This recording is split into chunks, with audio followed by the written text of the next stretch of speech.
আসসালামু আলাইকুম রহমতুল্লাহি ওয়া সম্মানিত দর্শক, গত মাসে একটি ভিডিও আপলোড করেছিলাম যেখানে বলেছিলাম যে কলকাতার সবচেয়ে কম দামে এবং পাইকারি দামে যে দোকান থেকে চকলেট বিক্রি হয় সেই দোকান নিয়ে একটি ভিডিও আপলোড করেছিলাম এবং সেই ভিডিওর কমেন্টে অনেকে আপনারা লিখেছেন যে সেই দোকানটির লোকেশন কোথায় এবং কিভাবে যাবেন।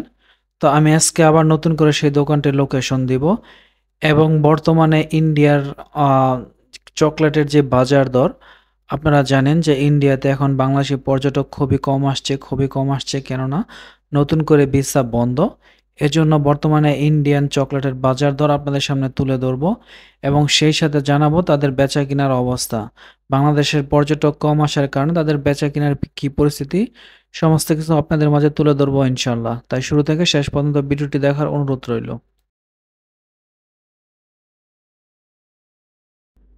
পাইকারি সেই চকলেটের দোকানটিতে যাওয়ার জন্য শুরু থেকে আমাদের নিউ মার্কেটে আসতে হবে। এই যে আমরা নিউ মার্কেটে আসলাম। নিউ মার্কেটে আসার পরে ঠিক অপর সাইডে আমরা নিউ মার্কেটের সামনের দিকে আসছি, ঠিক অপর সাইডে ওই পাইকারি চকলেটের দোকানটি, যেটাকে 14 নম্বর গেট বলা হয়। যে কোনো লোককে জিজ্ঞেস করলে দেখিয়ে দিবে যে 14 নম্বর গেট, বা তার পাশে একটা বিখ্যাত বিরিয়ানির দোকান আছে, তার পাশেই এই দোকানটি। এই সেই দোকানটি নাম হচ্ছে ডেইলি ফুড কর্নার। এই দোকানে ইউজ পরিমাণ চকলেট থাকে, যদিও এটা তাদের দোকান, গোডাউনে অনেক পরিমাণ চকলেট আছে এবং এই দোকানের চকলেট আমি ইতিমধ্যে বলেছি যে খুবই মানসম্মত। আমি যতবারই এসেছি ততবারই এই দোকান থেকে আমি চকলেট কিনে নিয়েছি এবং তুলনামূলক আশেপাশের দোকান থেকে খুবই কম রেট রাখে আর মাল খুবই ভালো পাওয়া যায়, বিশ্বস্ত।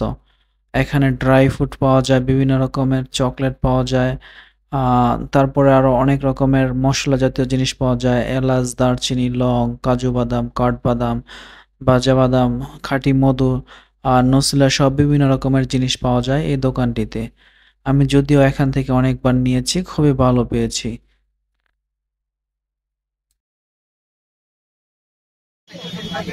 গত ভিডিওতে আপনাদেরকে একটা চকলেটের দোকান দেখিয়েছিলাম যেখানে বলেছি পাইকারি বিক্রি করে। তো আপনারা অনেকেই কমেন্টে বলেছেন যে আসলে দোকানের লোকেশনটা কোথায়, কিভাবে যেতে হয়। তো আমি এখন আবার সেই দোকানে আসছি চকলেট নেওয়ার জন্য, আমার দোকানের জন্য। তো আপনি ইনশাল্লাহ ভাই আপনাদেরকে লোকেশনটা বলবেন। আসসালামু আলাইকুম। ওয়ালাইকুম আসসালাম। জি ভাইজান, আপনার দোকানের লোকেশনটা যদি একটু বলতেন।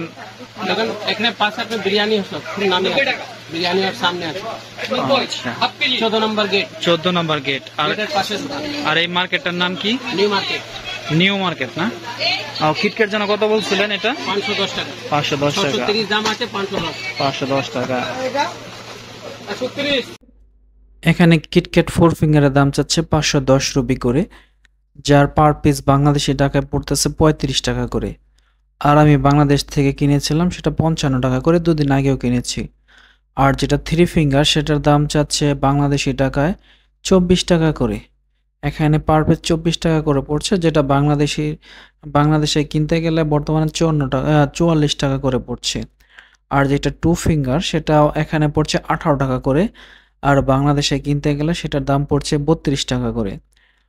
তফাৎটা মোটামুটি ভালো পড়ছে, কিন্তু আগে এতটুকু তফাৎ ছিল না। এখন বর্তমানে বাংলাদেশের রেট একটু হাই চলতেছে, কেননা তারা বলতেছে যে বাংলাদেশে নাকি ইন্ডিয়া থেকে ইম্পোর্ট করা মোটামুটি অনেক কোম্পানি বন্ধ করে দিয়েছে। এজন্য মালের ক্রাইসিস দেখা দিচ্ছে বা মালের চাপ খুব পড়ছে। আর ইন্ডিয়াতে বর্তমানে একদমই পর্যটক শূন্য। বর্তমানে কলকাতা বা কলকাতার আশেপাশে যেসব আহ, পর্যটক স্থানগুলো, মার্কেটগুলো মোটামুটি অনেকটাই ফাঁকা। আমি আগের বার যখন এখানে এসেছিলাম তখন এই কথা বলার সুযোগ পাইনি, কিন্তু এখন মোটামুটি অনেকক্ষণ যাবতে দাঁড়িয়ে আছি, দেখা যাচ্ছে যে আসলে ওই রকম কোনো কাস্টমার আর নজর আসছে না। আমি তাদেরকে জিজ্ঞেস করলাম যে আসলে এরকম অবস্থা কেন। তারা বলল যে আসলে বাংলাদেশের পর্যটক এখানে আসতে পারছে না বিদেই আমাদের বেচাকেনা অনেকটাই কম হয়ে গেছে। এখানে চকলেটের পাশাপাশি রয়েছে অনেক রকমের ড্রাই ফ্রুট এবং মশলা। এগুলো এখানে পাইকারি বিক্রি হয়। এই যে দেখতেছেন কাজু বাদাম, কাঠবাদাম, সেই সাথে রয়েছে ভালো এলাচ, তারপর রয়েছে দারচিনি, লং, এবং রয়েছে বিভিন্ন রকমের dry fruit, baby food, Nutella সহ বিভিন্ন রকমের জিনিস। এখানে যদি এলাচের দামটা আমি আপনাদেরকে জানাই, সেটা হচ্ছে এখানে ভালো যে এলাচগুলো সেটা 2500 রুপি করে বিক্রি করছে, যা বাংলাদেশে প্রায় 35-3600 টাকা পড়ে যাচ্ছে। এবং যেটা কাজু বাদাম সেটা ভালো এবং সেটা বিক্রি হচ্ছে 550 থেকে 600 টাকা, যা বাংলাদেশি টাকায় 800 থেকে 900 টাকা কেজি পড়ছে। এবং সেই সাথে কাঠবাদাম এখানে বিক্রি হচ্ছে 700 থেকে 500 থেকে 600 টাকা, যেটা বাংলাদেশি টাকায় পড়ছে প্রায় 900 থেকে 1000 টাকার মতো। তো মসলা বাংলাদেশের প্রায় সেমই রেট পড়ছে এখানে। ইন্ডিয়াতে আসার পরে চকলেট কিনে না এরকম পর্যটক খুবই কমই আছে, কেননা চকলেট সবারই পছন্দ এবং সবাই চায় যে চকলেট কিছু নিয়ে যাওয়ার জন্য। আর চকলেট কেনার ক্ষেত্রে অবশ্যই সাবধানতা অবলম্বন করবেন।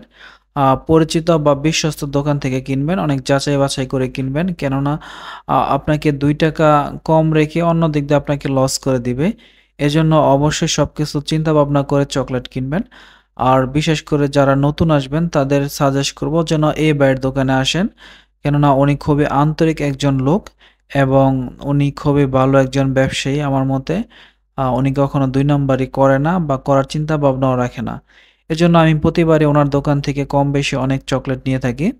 আর আপনারা যারা ইন্ডিয়াতে এসে আপনাদের খরচের টাকা ওঠানোর জন্য কিছু মাল সামান নিতে চান, তো আমি তাদেরকে বলব আপনারা কিছু চকলেট নিয়ে যাবেন এবং কিছু মসলা জাতীয় জিনিস নিয়ে যাবেন। এতে দেখা যায় যে আপনার ভালো একটা প্রফিট হবে। আপনার ভ্রমণ খরচের যে টাকাগুলো সেটা অনেকটা উঠে যাবে। আর যদি বাসাবাড়ির জন্য নিতে চান তাহলে বলব যে বিভিন্ন রকমের চকলেট এখানে পাওয়া যায়, যেগুলো আসলে বাংলাদেশে খুবই কম পাওয়া যায়। আর দামও একটু বেশি নেয়। এজন্য এখান থেকে এগুলো চকলেটগুলো নিয়ে যাবেন, যেগুলো আপনার অনেকটাই পড়তা পড়বে। বিশেষ করে ওরিও বিস্কিট, তারপরে এই যে 5 স্টার চকলেটগুলো, কোকোনাট চকলেটগুলো, এগুলি খুবই মানসম্মত এবং খুবই মজাদার।